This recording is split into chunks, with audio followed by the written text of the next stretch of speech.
పల్నాడులో వైసీపీ కార్యకర్త సల్మాన్ మృతిపై వైసీపీ నేతలు డీజీపీకి ఫిర్యాదు చేశారు.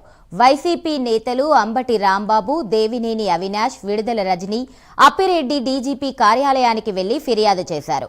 అనంతరం రాష్ట్ర డీజీపీ కార్యాలయం ముందు నిరసనకు దిగారు. దళితులపై దాడులను ఖండించాలంటూ నినాదాలు చేశారు. దోషులను వెంటనే శిక్షించాలంటూ వైసీపీ నేతలు డిమాండ్ చేశారు.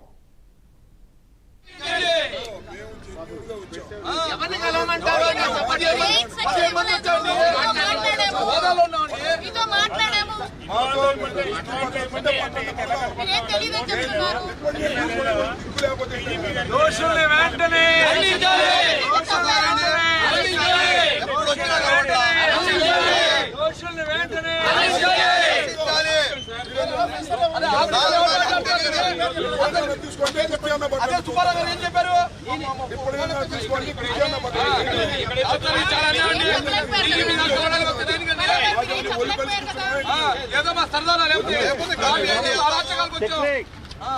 మీరు అక్కడ లోపల కూర్చోండి.